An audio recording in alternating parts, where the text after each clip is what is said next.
me tell you off the bat, Bernie, Uche, and Chimdi Egbuna and I spent a great amount of time talking about music. But there's a reason for that. I think for many people, you can associate places, faces, and time with songs you've heard on the radio, concerts you've been to, or just whatever happens to be on your playlist. So it makes sense that music was a big part of this conversation, because it's a great jumping point for the cross-cultural experiences both of these men have had. Bernie was raised in a Nigerian family who lived in Malaysia, the Netherlands, and Oman. And it was at a Nigerian boarding school where he met Chimdi, and they formed a friendship that lasts till present day. When you listen to this episode, you'll see how much Western pop culture was part of their childhood experiences. Bernie, who's in Canada, and Chimdi, who's in the States, share the influences that shape their identity and friendships within both Nigerian society and abroad. We also discuss how music played a key role in the memories that they have and the places that they've been. Bernie and Chimdi also describe their initial reaction and response to the aftermath surrounding racial activism that was triggered during the summer of 2020. And as new parents, they discuss the similarities and the differences between how they are raising their young children from their parents. So believe it or not, there is some seriousness mixed in with what I consider a worthy debate on Beyonce, Usher, and Aaliyah. I first met these two dudes last year when I was on their podcast, The Talk Shop, discussing who what else, Black identity and international life. And there was a questionable argument about what constitutes as the best jollof rice around. And now they've come to return the favor to continue the conversation of what it means to navigate between both West African and Western cultures. Welcome to the Global Chatter.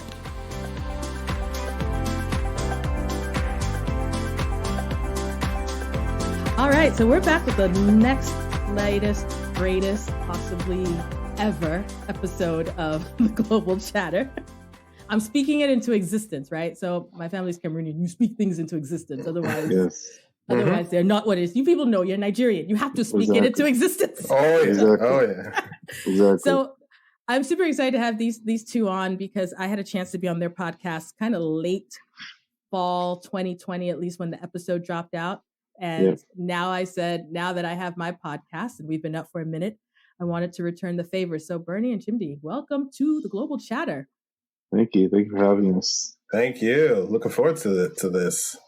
So I always pick on people who have podcasts because you should be experts. You know the drill. You interview people. You do this. So you have to be on your best behavior because you actually know what's happening. I don't know. I don't know about best behavior. We can get unruly if we want. Exactly. No. Don't think we're going to be all like politically correct and everything all the time. But I mean, I've listened to your podcast now. I've actually listened to the podcast, so I know. Exactly. So for the people who don't know, let's actually start off at kind of the beginning because we always take an international perspective with everything. So Bernie, tell everyone where you are located right now. I am in what I used to call the best place on earth before COVID, Toronto, Ontario, Canada. The most diverse city on earth, I will say. I live just 40 minutes north of Toronto. Yeah, that's where I'm at right now. Wait a minute. So why is it no longer the best city on earth? We can't even get vaccines up in here. Like, it's crazy. Shambles of a COVID response. Shambles. I had a conversation with actually I guess she's Nigerian American. She lives in Europe though, and she said, 2020 we were kind of worried about the U.S., but then somehow all of you managed to get the vaccine, and we're still people who were born in 1940. So I feel your pain. Chimdi, where are you located? Right now, I'm in Houston. I actually live in New York, so I'm just in Houston for a few weeks. Work stuff and my wife's work stuff. So we're back and forth to Houston and New York. But yeah. Nice. Yes. And you've been to Houston before, right? Prior to this? For me? Yeah. Oh, yeah. Definitely, yeah. My wife's family lives here. Her parents live here. So We always hear at least once a year until now that we're pretty much living back and forth. Okay. So I think what's really important that everyone kind of gets a context of both of you, especially if they haven't listened to your podcast or know who you are. And so I don't know who wants to go first, and whoever wants to take it can, but I'm really interested in sort of both of you telling me your international story. Now, both of you have a Nigerian identity and heritage, of course. But what is your international story? Did you grow up moving? Did you move as an adult? Like, where did it all begin for you? Bernie has a lot more corners to go to, so let me kick it off and end quickly. I was born and raised in Nigeria, primary school, secondary school, all the way till like graduating secondary school. Then college, I moved to the States for college. And that's pretty much my international story. I've been here since I started college. In New York State specifically, upstate New York, and then I moved downstate when I was done with school. And I've lived in the New York City area since then. So let me ask you this question. Before you came for university, had you at least traveled to the States or visited before? Yeah, of course. Yeah. I have family in Texas, even like apart from my in-laws, and I have family in New York, plenty more family in New York. So I was always, if I ever came to the States, it's either Texas or New York, mostly Texas. But yeah, I'm also, little caveat, I'm also a British citizen. So through my father. My father was born there, and when I was born, when most of us, the kids, were born, they still had that rule that if your parents were British citizens, your kids could apply to be British citizens also. So, just, I guess by right, I got it. So yeah, I am a British citizen. So we traveled quite a bit. Yes. Very cool. Yeah. And I'm actually really curious. So coming for the U.S., right, and coming to the U.S. after being in Nigeria, what were, like, was there anything for you that was jarring? Like, was there something that you didn't anticipate you'd have to deal with as someone who just came from Nigeria? Or is it because you had traveled here and you kind of knew what to expect? It was like, it is what it is. Yeah, the biggest thing for me specifically, I mean, you have the main big things were weather and stuff like that. Yeah. I came in January and I moved straight to Buffalo. And it was in the middle of winter, it was terrible. So it wasn't easy at all, that was the biggest thing. But again, I had at that point experienced winter and stuff. So it wasn't like it was foreign to me, but the level of cold, yeah, maybe that was foreign to me. Other than that, just not realizing how much like cultural differences there were and how making friends wasn't that easy in terms of friends that are your lasting friends. I always say all the time that my friends are still my secondary school friends for the most part. Obviously, you meet people along the way. We usually bond with the Nigerians. Some people are easy to bond with people from other places. For me, I didn't find it that easy in college. If not for the friends I had who were more outgoing than I was, I probably would have been a loner all through college. I don't know. Or just, went to school, had casual friends or classmates, but didn't really have any intimate relationships with anyone other than my circle. That's how it would have been for me. But, thankfully I had people that were outgoing enough to allow me to be able to meet other people and, share experiences with them.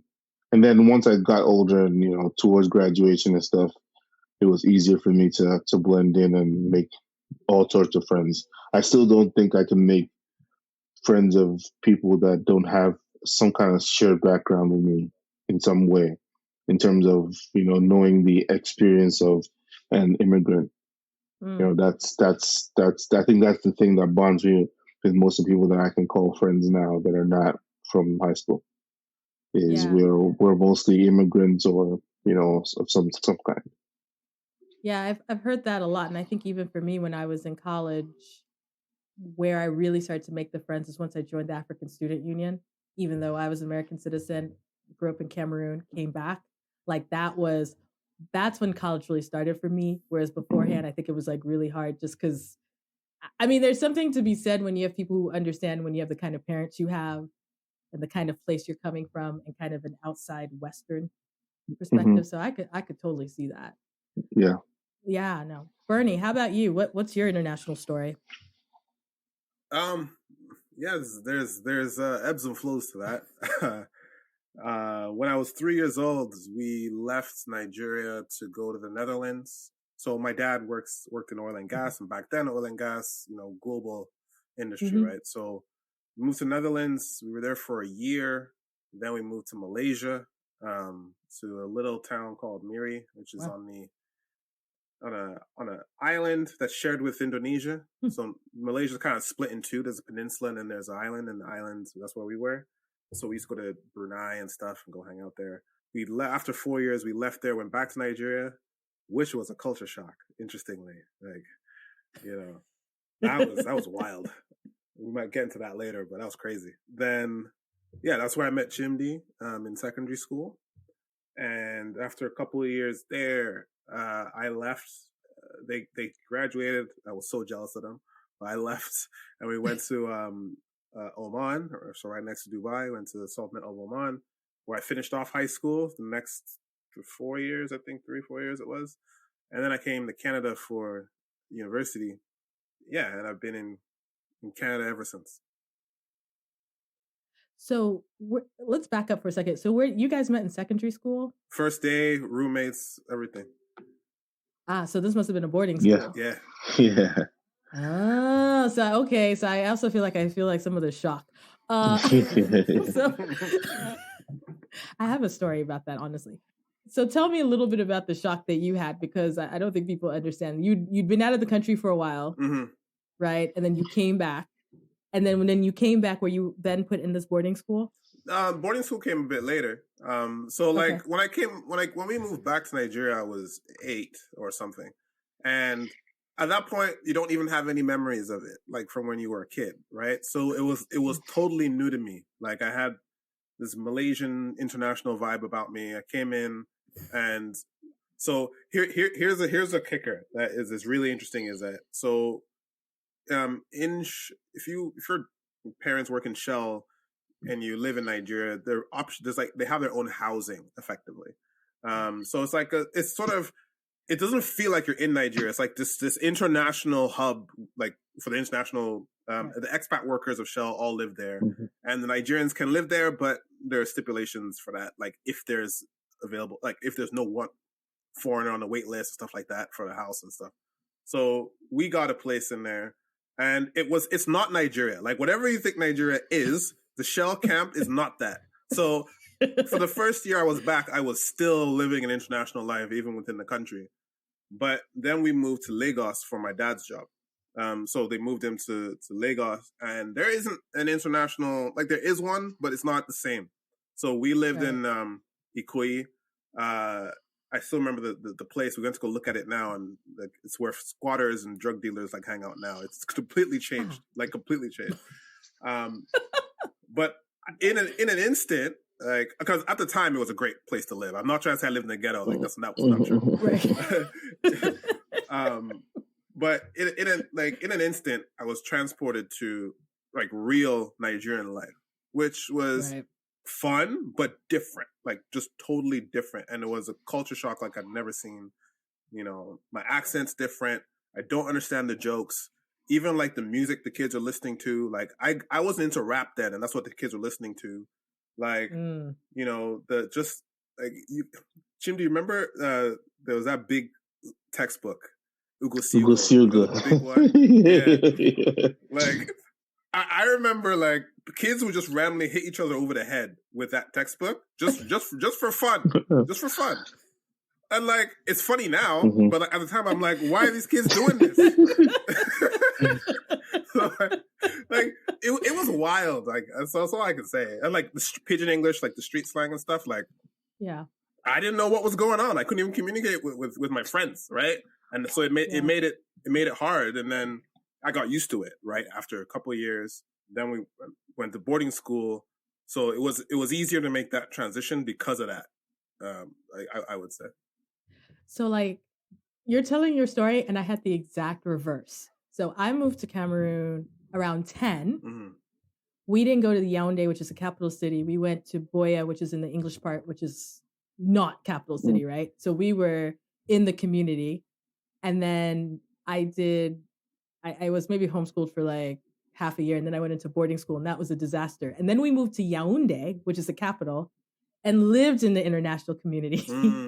And my mother worked for the U.S. Embassy. So I had the exact reverse to your experience, which is actually funny. Like, I'm listening to your story and I'm like, I did that in reverse. Like, instead of going, you went into the expat and then went into the community. Mm-hmm. I went into the community and then we went into the expat space. Oh yeah. And so I think that's probably why you had a very different, because obviously you have a friend who is here, who you have a podcast with, right? I think you had a very different boarding experience than I did, because I think for me, I didn't have that. Like, it was just straight out. I came from the States and then went in. And then, of course, then I was the American kid, right? Because I was the kid with the accent. And it wasn't, and I don't know how old you are, but it wasn't rap that was at the time. I feel like I'm going to date myself by saying what I'm going to say. It doesn't even matter. The thing that people were kind of still obsessed with is it was the 90s, but it was early. So it was Michael Jackson. Yeah. Okay. So it was really funny. So, but not like Thriller or Bad, y'all. We're talking like Dangerous and a little bit later. Okay. So that's what I'm saying. It's not. You know what's funny is that like when I moved to Lagos, the funny thing, the thing I always notice that you notice these things as a kid, just keep it to yourself a lot. Like, every birthday party in Lagos had a Michael Jackson impersonator. Every single one. Every single one, without fail. Yep. And even they tell me more. I want to hear this. They used to add Mickey Mouse sometimes. Well, back then the Power Rangers were heavy, so there was a lot of Power Rangers. It was big, especially if it was a boy. Power Ranger and Michael Jackson, definitely. Oh yeah. Would they have the two at the same party or just one? It depends. Some people had multiple costume people. Yes. Yes. That was how they showed like how much money they had. You got Michael Jackson and you got Red Ranger? Damn. Yeah. Exactly. I mean, I'm a flex just a little bit. My first concert was Michael Jackson. Really? Oh, okay. Wow. Okay. Now, but let me tell this. Some people know this, some people don't. Let me tell this story. So, like, my uncle, someone asked me the other day, how did he always get concert tickets? I don't even know what the man did, but he was not in events. You don't ask questions? He always knew someone. And in the 80s, obviously Michael Jackson was massive. Madonna was massive. Prince was massive. So I first wanted to go to Madonna. My parents said, no. Remember, we're thinking what's appropriate. I was elementary, right? Then the one I really wanted to go to, and I had to explain this to a Gen Zer the other day because they didn't understand it. The one I really wanted to go to was Bobby Brown. Yes. Because Don't Be Cruel was such a big album. Yeah. It was like, he said this is the way he described it. He's like, I get it, man. It's like, he was big like Drake, but with Chris Brown tendencies. I was like, yes. I think that's a great description. That is how you describe it, because Drake in no way is Bobby Brown. But you know what I mean? Yeah. Like, I was too young for New Edition, but Don't Be Cruel came out and he was the coolest. And my mama said no. My uncle had tickets. My mom said no, because you may have also remembered that Bobby was a bit of a wild boy back in those days. I mean, he was this was pre-Whitney. So he was wilding out, right? On stage. So Michael Jackson was a consolation. That was my consolation. Your consolation was the greatest. It was the greatest, right? Exactly. God. Can you imagine? Every time I say that, people are like, I was like, I wanted to see Bobby Brown. I got Michael Jackson. But you know why, I'm not right? mad. Because like every African parent Loved Michael Jackson. Like, Right. loved him. Like, there was no discussion. Michael Jackson was on. You can skip school. Go watch that Michael Jackson. Like, yeah, it's all right. It's all right.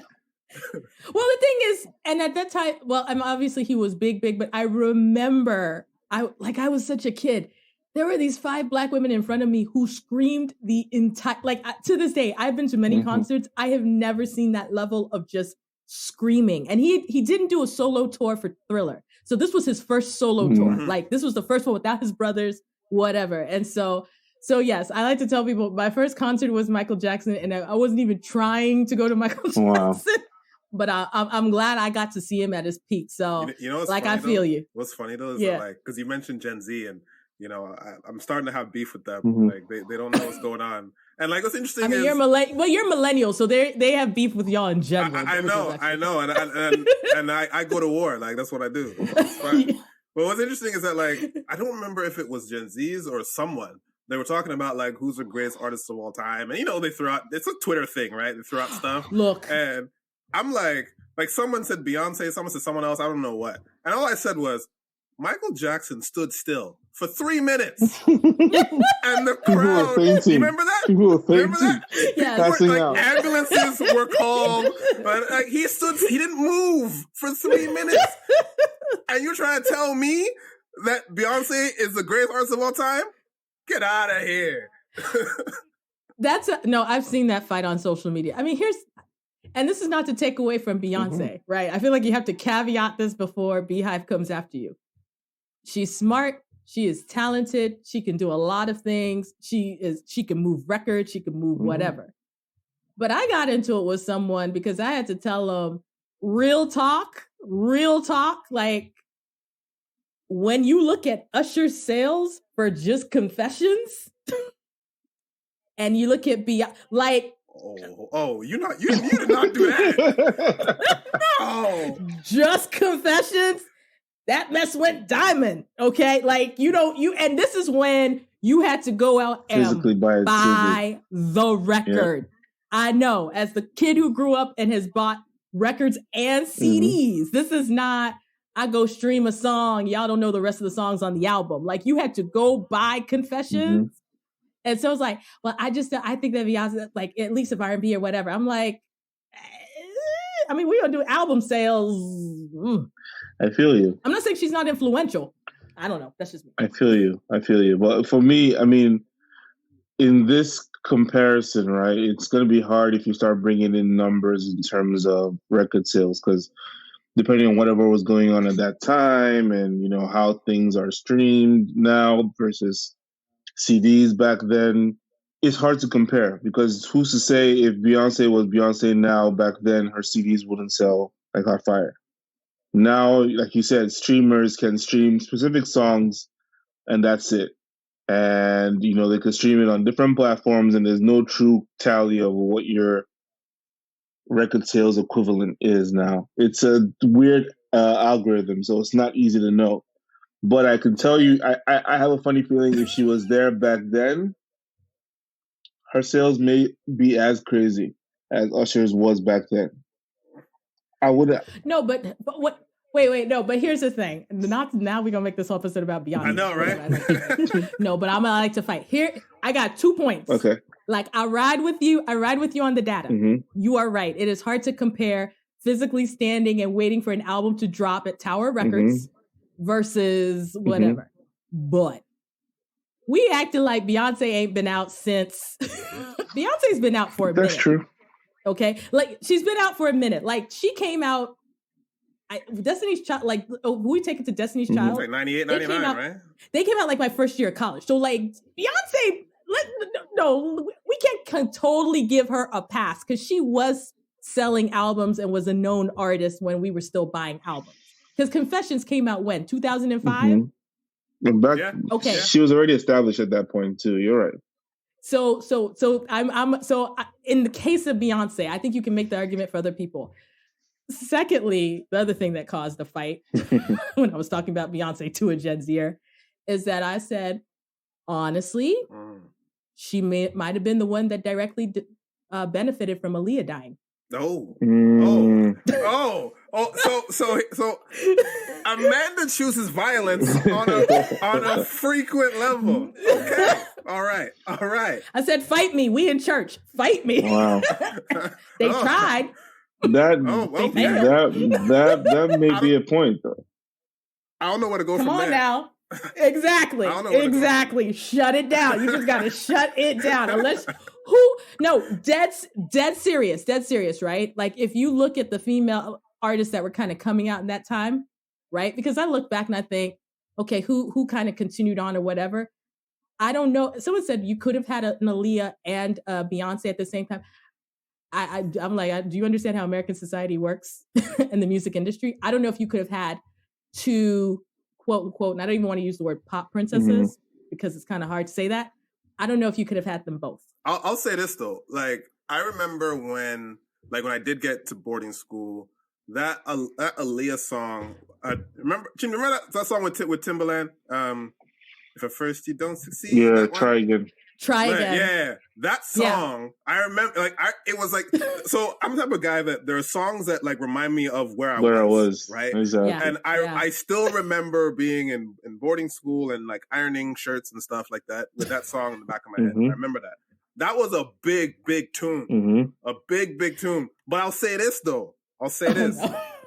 Listen, I'm not trying to fight with you on your own podcast. I'm not trying to do that. But I mean, you can. Destiny's Child, not Beyonce herself, but Destiny's Child is bigger than Aaliyah. That's a straight fact. And Beyonce is Destiny's Child. So I'm not. Listen, I love Kelly. I had a crush on Kelly forever, but nah. I'm not having this Aaliyah thing. I'm not having it. So this is really funny, that memory you had in Nigeria of that song, because I'm a little bit older than you. And so let me take it back. I remember the parties that we would play. That was off her first album, right? So back and forth, basically the R. Kelly album that we don't want to talk about. R. Kelly. Yeah. Well, we had to talk about R. Kelly, right? And so just the magnitude of when that chick came out, it's hard for me to kind of imagine that we would have had both. And it's, of course, obviously Aaliyah passed on or whatever. So it's hard, but it's hard for me to have that art, to believe that there's both. Did Beyonce have a solo album, or was she starting to do solo stuff before Aaliyah died? She didn't, right? Nah, she didn't. She was in Destiny's Child. There's pictures of them when Aaliyah was older and a few years older, and right? Yeah, because Aaliyah was my age and Beyonce's got to be 2-3 years younger. Yeah, so I think you might be right. We will never know, because I don't know if the open spot was there, vacated literally because Aaliyah wasn't there. Because you're right, it's hard for especially female artists to have two black female doing artists the same stuff and holding the same audience to the same level. It's hard to do that. So you might be right. We would never know, obviously, but I mean, even think about your own childhood and your own your teen years, right? And this is actually a really good way of even thinking about you guys growing up in Nigeria. Who were the kids listening to? What was the music that was big? Because I know that for me, what would happen back in the day is that folks, you couldn't stream anything, of course, whatever. So people would go back for the summer, come back with CDs, right? And we would all be bumping Janet Jackson's self-titled Janet. That was huge. SWV was huge. R. Kelly was huge, right? So what kind of music were y'all listening to? Were you listening to what was in Nigeria at the time? Were you listening to European music? Were you listening to American music? What was the deal? Let me ask this. What ranges are we looking at? Because I can tell you my pre-secondary school, maybe my 9 years old, 10 years old, 11 years old, and then secondary school, obviously that's coming closer to how we are now. But beginning, a lot of what you said, a lot of me, I remember specifically Rough Riders and DMX were huge. Man.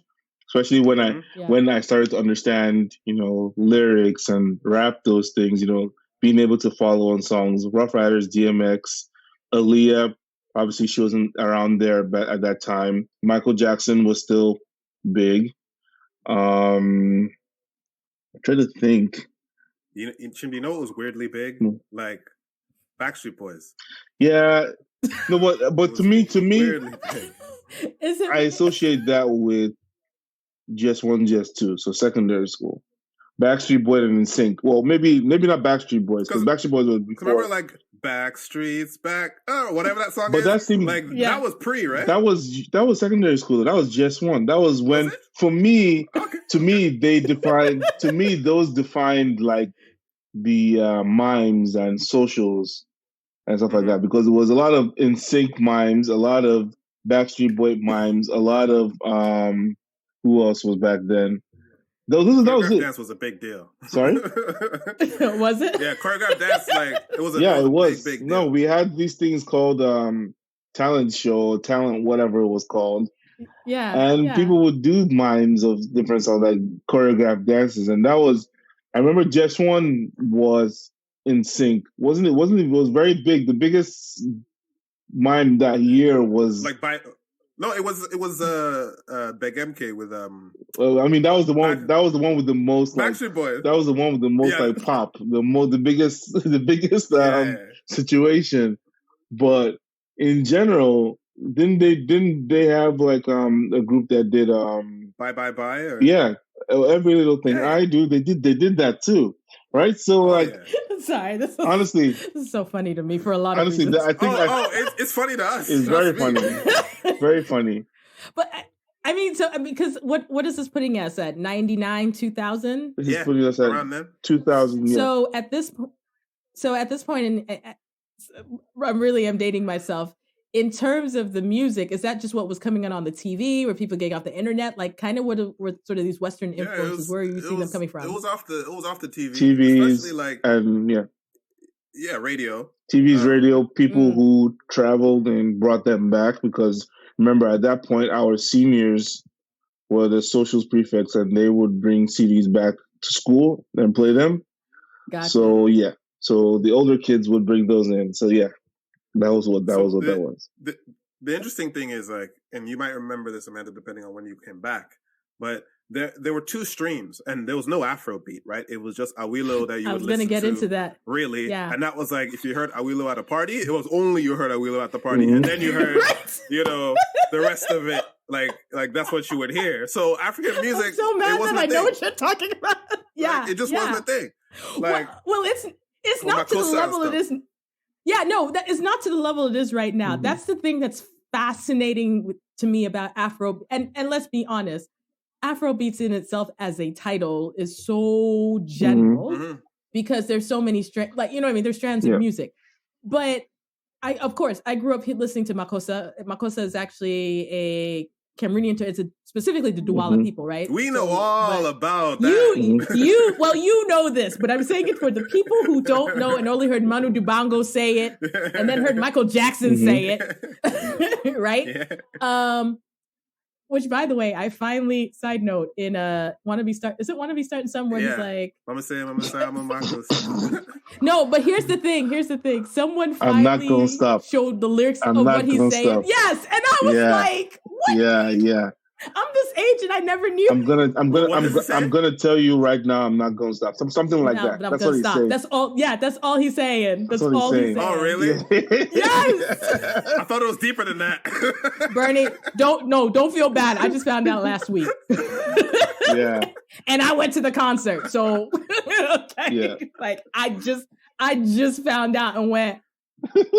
I'm so mad at this. But you know what? Like, it reminds me. I want to ask you guys if you know this still exists. So, like, around that time that, like, we're in Nigeria and stuff, there were two ways you could, like, on TV, it was MTV, and MTV played all the pop and the rock stuff, and there was only a little bit of hip hop here and there. But then there was Channel O. You guys remember Channel O? Like, we didn't have it. Oh, you didn't have that? Channel O was just like black music. Yeah. Like, that was it. Really? It was South Africa's answer to MTV. And this is before MTV Base came, because I think MTV Base started as a response to Channel O. But it was mostly South Africans playing Western music hip hop, R&B on the TV. So that's pretty much what that was. So yeah. Well, I think what's amazing right now is that when I talk to folks and they're telling me about all these African artists that they're listening to, a good number of them, honestly, are Nigerian, right? Because there's some Nigerian names that have crossed the borders, and I'm just like, y'all know who these people are? Where, whatever. But it is really fascinating just to see, I think, kind of an embrace of this, because I think that for some of us who've been around the block for a moment, you know, like you mentioned, so Makosa, we know our like our pop music, right? But it was not on a global stage in the way now when you see people like a Drake, or you see an Omarion, or you see whoever now, or Beyonce, right? Who are very intense, like intimately now working with African artists. And so I'm curious now, just even, I mean, obviously both of you guys are off the continent, but what does that kind of do for you? Like, I mean, you're Nigerian, and so there are a good number of them are Nigerian. Is there a sense of like, oh, there's a piece of Nigeria which more and more people are learning about besides what they think they know, or are you just like, eh? I'm in between, because the world has always been becoming more global. So either way, this was going to happen somehow. I thought it would have happened more heavily on. I mean, they paved the way, but like the Banj and back then with the Oliver Twist and all that stuff, when he did that stuff and enjoying good music and stuff like that, it didn't really push it as far as I thought it would back then. But it gave the avenue, because from him, you started hearing Nigerian music in like H&Ms, you know, in the malls, you know, on the PA system, stuff like that. So that's where it started. So, and I'm not like, I see like this. I honestly don't know why it took this long when you have reggae, you know, having been around for forever in mainstream. Now you could say, you know, as a result of slavery and Jamaicans just being in close proximity, and them, the Windrush moving to England and then moving to America, and having them be more in this society and keeping their heritage and bringing their music to larger Western society. Probably that's why.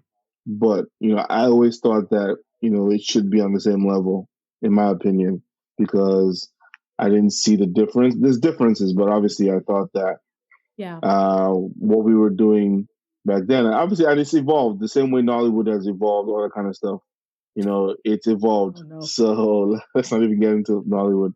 But but I guarantee you, my family is watching a Nigerian movie right now, now in the house. But you know, that's the interesting thing, is that I think part of it is that we didn't even take our own music seriously, right? Yeah. Like, there was a generation, like, I'm sure Chimdi Dad is the same, where like Nigerian high life was all they listened to, you know, and they still love those things till today. And I found out in university that there's a subculture of, you know, Western society that was really into high life and also into fella and all that stuff that I didn't know about. And I feel like there was a generation of, like, I don't know if it was ours or there was some point like where we just, Nigerians, or I can only speak for Nigerians, didn't really care about Nigerian music. And it just was about the Western music.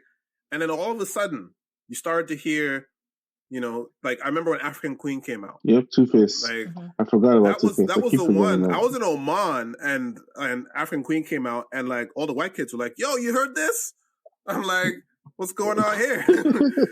And then P Square started to do a little bit, right? And then it was like, okay.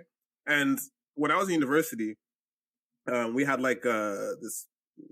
It's like you could share your iTunes playlist with everyone, like in the dorm and stuff, right? So I had some of those tracks, and people would listen to my stuff and be like, "Yeah, what's this?" And then so they started to spread it around, and all the Nigerians would add music to it. So we started. I think it came about just kind of organically, kind of like that grassroots. And then I remember we started to get a couple of Nigerian DJs in like mainstream clubs, and they would sneak the track like in there and look for the reaction. And you go, okay, all right. And then from there, it just bubbled. You would go out to clubs. I remember, freshman year stuff. Like, you go out to clubs, and at that point, some people had started being like, or whoever was in like upper classes were doing like side things, like side gigs on the side or whatever, and they were DJing. So you would always be able to say, "Oh, can you play this one Nigerian song?"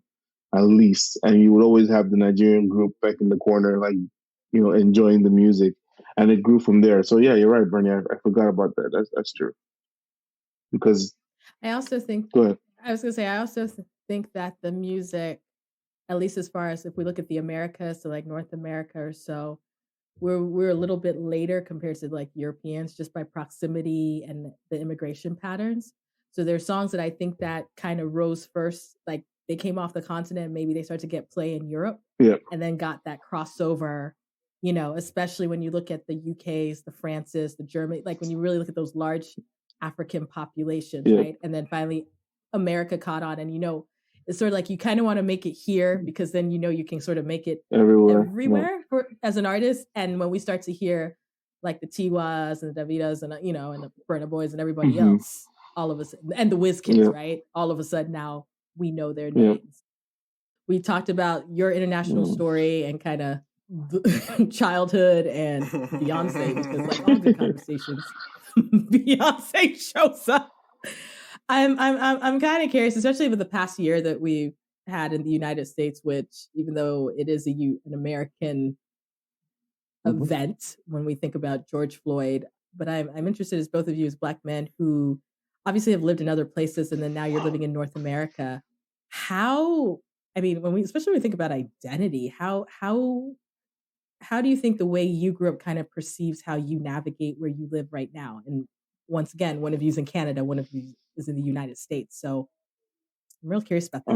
Bernie, you want to go? I was gonna say let the American go first, but you know what? I'll take a shot. Why not? It was big here. Like it was a very big deal here. It affected us, and I think even globally, like George Floyd dying was the last straw for Black people in diaspora, like everywhere. I'd never seen anything like that because even, I'm sure Chimdi knows everyone's company was like, "Hey, are you okay? And how can we help you?" And they were also doing performative things, like with everyone's company social media went black, and it's like, oh, okay, cool, whatever. Like, you know what I mean? But everyone was checking in because I think from a corporate standpoint, if you didn't check in, it looked bad. I don't think that many of them actually cared, but at least it got everyone talking at the same time. And over here was the same thing. A Black woman got pushed off her balcony by cops, I think the day after or something like that. So we had our own situation that we were protesting in line with the George Floyd situation. But for me personally, my company reached out and there were lots of roundtable discussions with our leadership around equality and diversity and inclusion, because that's what this conversation has fostered, right? I think when Jackie Aina did the whole like show us your boards or something like that, like a lot of companies started to try and figure out like, okay, this has to be a turning point. But for me personally, I appreciated those conversations, but I know that these companies can only do so much, especially the big ones, whether they want to or not. Red tape is red tape. They can only do so much. So for me, my friends and I, we got together and we said, look, let's do what we can do. And if these companies come on board, that's great. But let's not wait for these people to try and make our lives better. So we started a nonprofit called Black Mint, and what we do at Black Mint is mentorship in technology, where we're trying to bring awareness and bring more Black kids into the technology industry. There's not enough of us. Like in Canada, I'll give you a stat: we're 4% of the population, but only 2% of the tech workforce. Whereas if you look at Indians and East Asians, they're 5% of the population, but 10% each of the tech workforce. So we're missing something. So what we said was the tech industry was resilient, like in the pandemic. No one really lost their job. Not really. Like the tech did better than everyone else. Right. So let's get more Black people in tech because we can raise each other up economically this way. So that's what we've been working on for the last year. Can I ask a follow-up question because you are in Canada? I think particularly for those who are in the U.S., sometimes they look at Canada sort of this panacea, like the promised land kind of in comparison to these issues. But obviously with your organization, you just sort of alluded that there are definitely great disparities particularly for Black and brown folks, or at least Black folks. Canada is that the case? Like I've said it all the time. It's for me the best place I ever lived. I have no problem saying that, and Toronto is the most diverse place in the world. I have no problem in saying that. But there is racism. There are diversity issues. There is lack of inclusion. Like you will get stopped as a Black man, and some little white kid's gonna ask you if you got weed on you that you can sell. Like this will happen.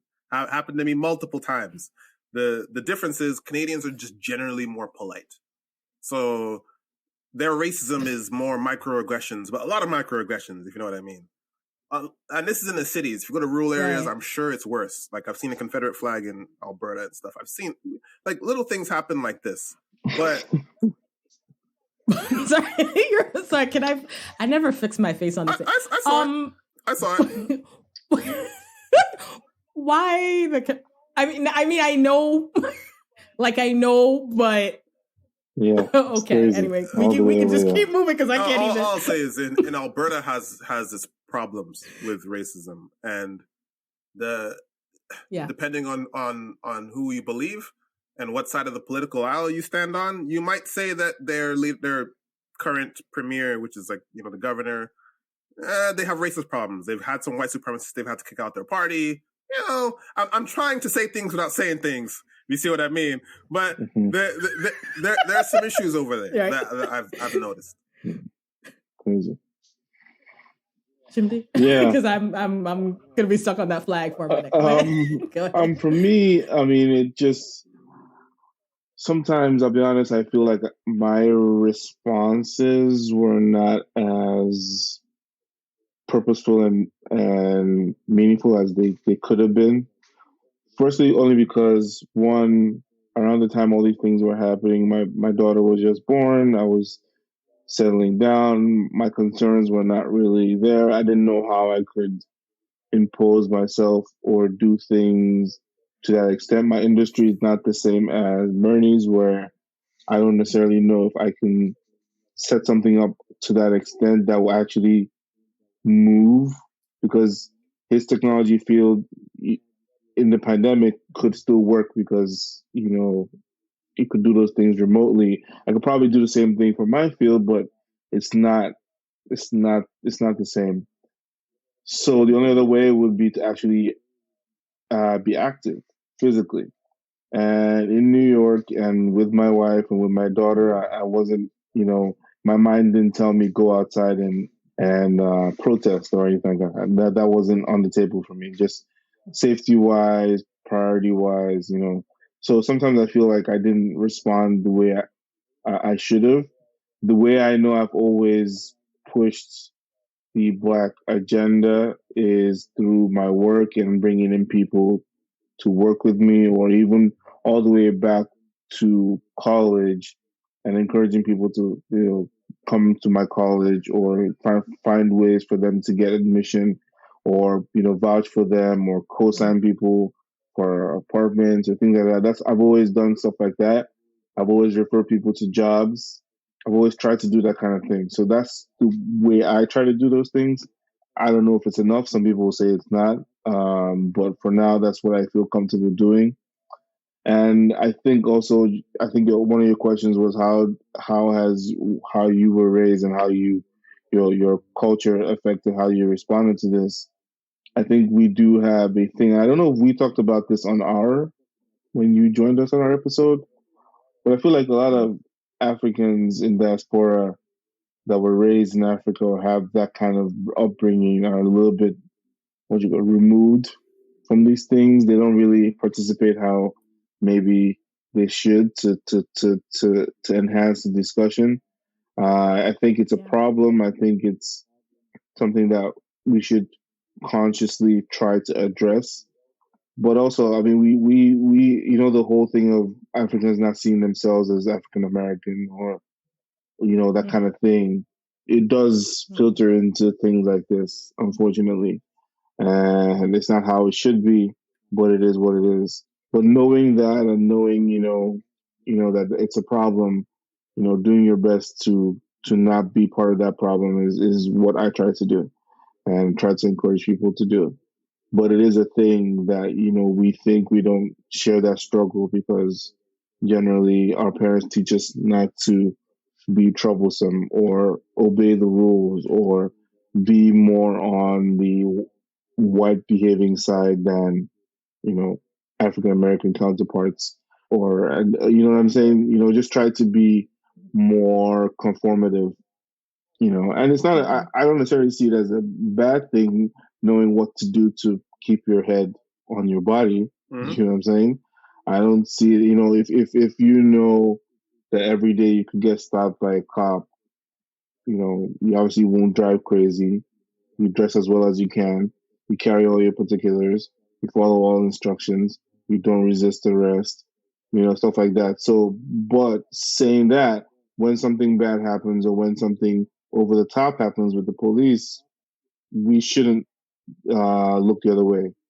We should say something, or react appropriately, or report to the right authorities, or do something instead of acting like it's not happening. So that's the thing that I think I've tried to do. Again, and for me, lockdown, I literally was at home, so I didn't really do too much. I just I watched a lot of stuff from my couch. I participated on social media how I could. As you should. As you should, by the way. You gotta stay. COVID was real, man. You gotta do that. You gotta stay home. Yeah. So. And I was just gonna say, well, and here's what I was gonna say as a follow-up. I think every time something happens, I think Black responses should be different, because enough stuff happens that we can't all be at 100 at every time, to be honest. And I think that the response that is appropriate for you in your situation is the response. It is what it is. And I actually like what you said about kind of how we are raised collectively, and which is why sometimes Africans can feel like they're removed from this, which actually brings me to a question I wanted to ask both of you, because both of you are parents or fathers of young children. How do you think the way you're raising your kids is different from the way you were raised? And I think particularly, Chimdi, you were raised in Nigeria. Your daughter, correct? Daughter. Your daughter is being raised in the U.S., and Bernie, obviously you were a third culture kid, but I'm sure there's still some elements of Nigerian parenting that came through even wherever you live. So how do you think you're raising your kids different in a way based on just where you are now than if you would if you were in Nigeria? Kid, though. That's the first one, right? Okay. Yeah. Okay, and now we're done. And we're done. Or at least that's the main difference. Sorry, we shouldn't be laughing, but honestly. Yeah, that's the main that's the main difference. I mean, I personally, in my background, didn't necessarily get beat. I got spanked, slapped. My mom did beat sometimes, but it was very rare. I can't remember on one hand when I actually got like thrashed. So that was never in my thinking for how I was gonna raise my child, regardless of where I was. Again, I got smacked, so my daughter now, if she does something that I think she shouldn't do, I will smack her hand. Obviously not painful enough, because I feel like I don't know my strength, so I try my best to I'm literally just tapping. I don't want any situation where I'm hitting her too hard. And again, it's rare. Usually just a look is enough for her to behave properly. But yeah, right. And other than that, I think just letting them, roll with the cultures that are here. So for instance, daycare now, she's being taught sign language and Spanish. At home, we speak English to her, and we try to continue whatever she's learning at daycare. There is some Igbo spoken in the house, so hopefully as she starts to comprehend language, we can continue to at least let her understand words in our local language the same way her parents do. Even if she's not able to speak it, she should still be able to understand what's going on. So that's the hope.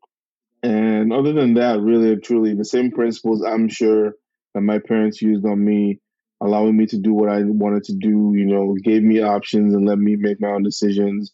I mean, my parents, particularly my brother, just from how we do things, we're all in different countries, continents. My sister went to college in the Netherlands. My brother is in England.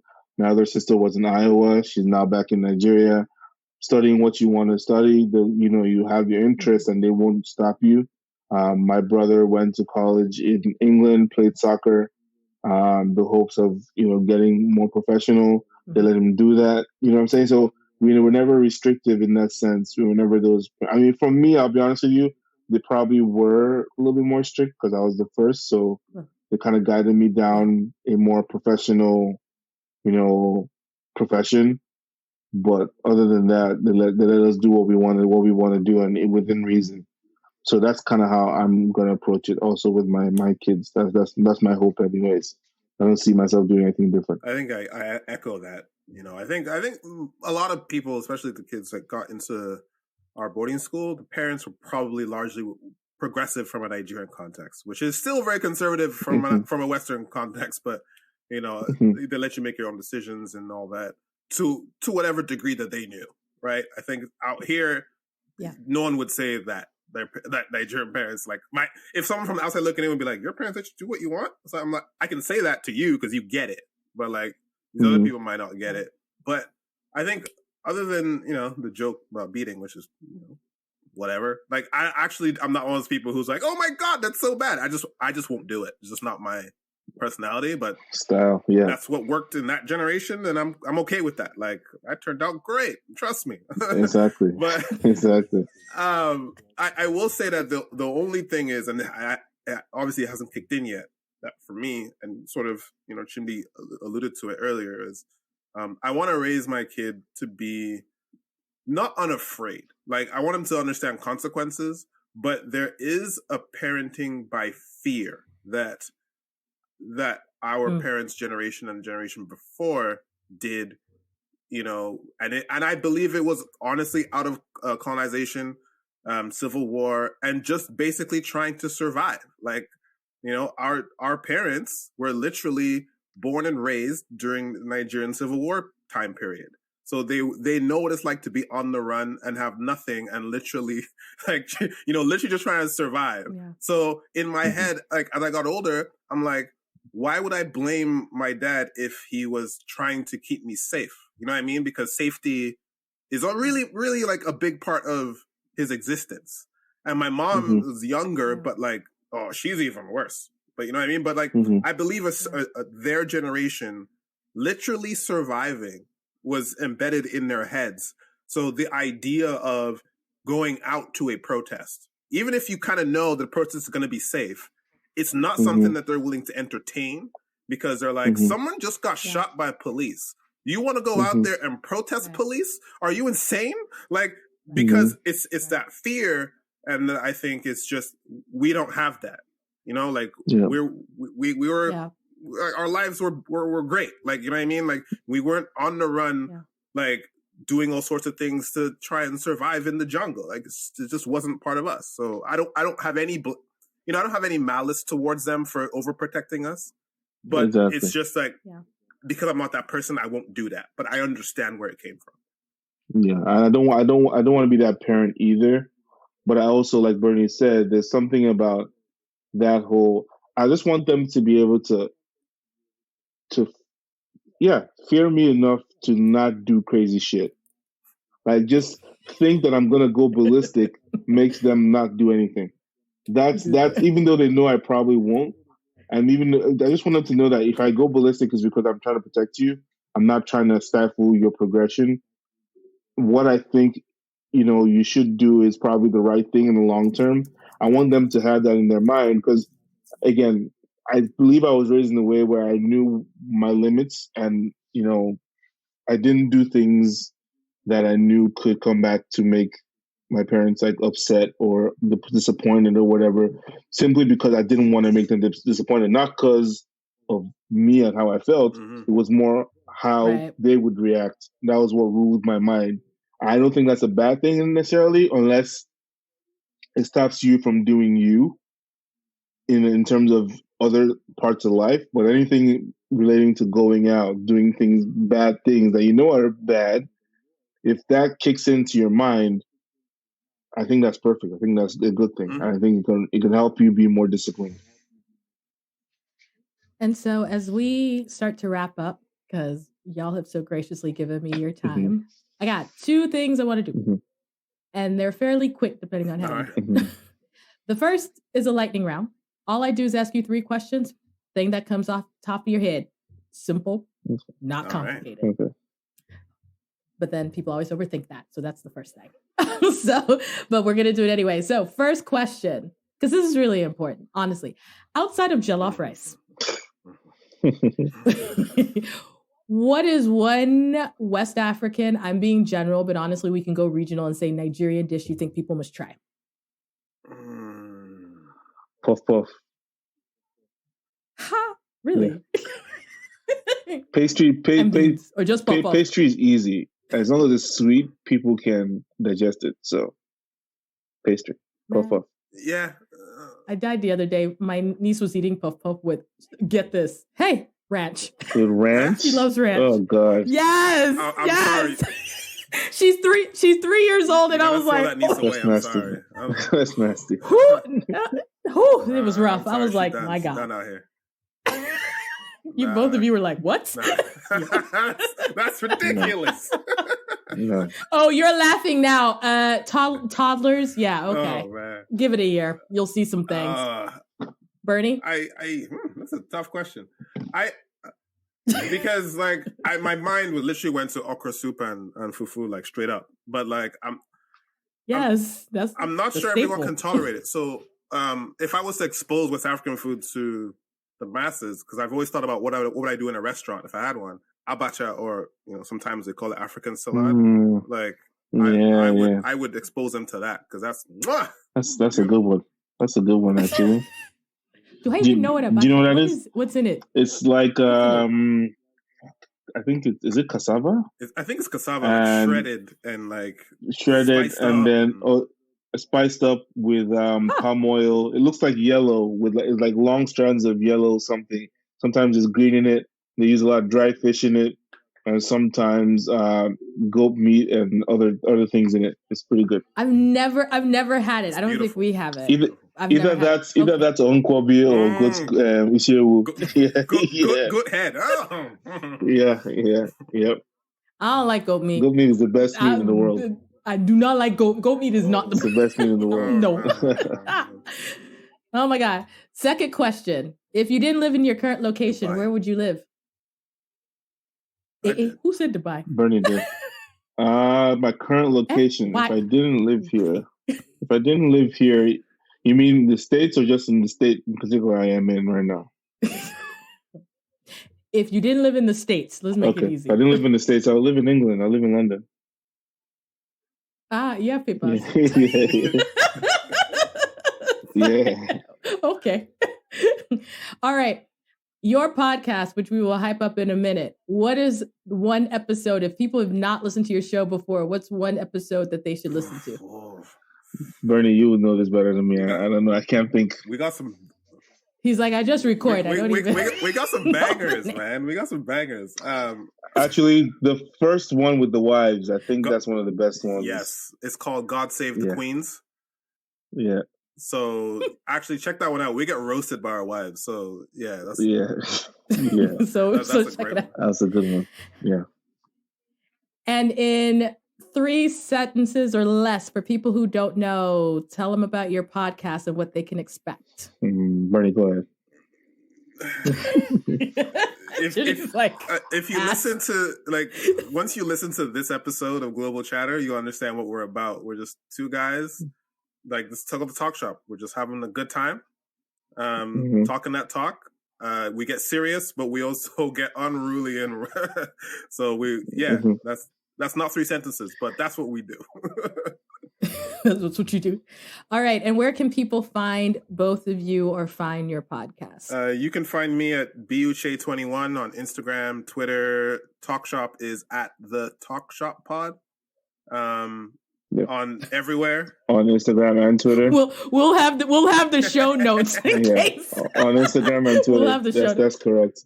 And on YouTube, it's the Talk Shop Pod also, I believe. And also on Sounder, I think. I don't know how you find it on Sounder. But we are also part of Braided Media. So it's a new media network that's out now. I saw. So I saw. So yeah. Big things. So yeah, that's where we are. And we'll put it in the show notes like Amanda said. I'll have it on show notes, and I'll also have it up on our website when we do our post. And if you want to read something funny, every now and then Bernie shows up on my Twitter feed, and there's some argument about football going on. And because I don't have a TV, I can't even watch the argument that's happening with the English Premier League. Yes. I just go, he's very annoyed right now. That's all I know. Oh my God, that's all I know. And I know the players, but I'm like, what is happening? But anyway, thank you both for coming onto the show. Thank you for having us. Thanks for having us. We loved it, as usual, talking to you. As always, you guys are highly entertaining. And I don't know, like I said, I might give you your own segment just because with unpopular opinions. Hey, you know what? Hot takes. You know what? We'll bring you back onto our podcast and we can have that conversation that we had in the outtakes if you want to do that. Let's just do that. We should have a whole episode on unpopular opinions.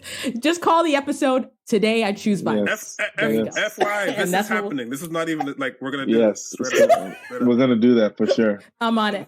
You have to. Thank you both for coming. Thank you both for coming on. And if you're listening, you know where to find us. We are at theglobalchatter.com or theblackexpat.com as always. And all of those websites have their own social media accounts, so you can find us there. Till next time. Peace. You just heard an episode of the Global Chatter podcast, a project by the Black Expat. It's hosted by me, Amanda Bates, and it's edited by Stephanie Fuccio. To learn more about this podcast or to learn more about the Black Expat, visit theblackexpat.com.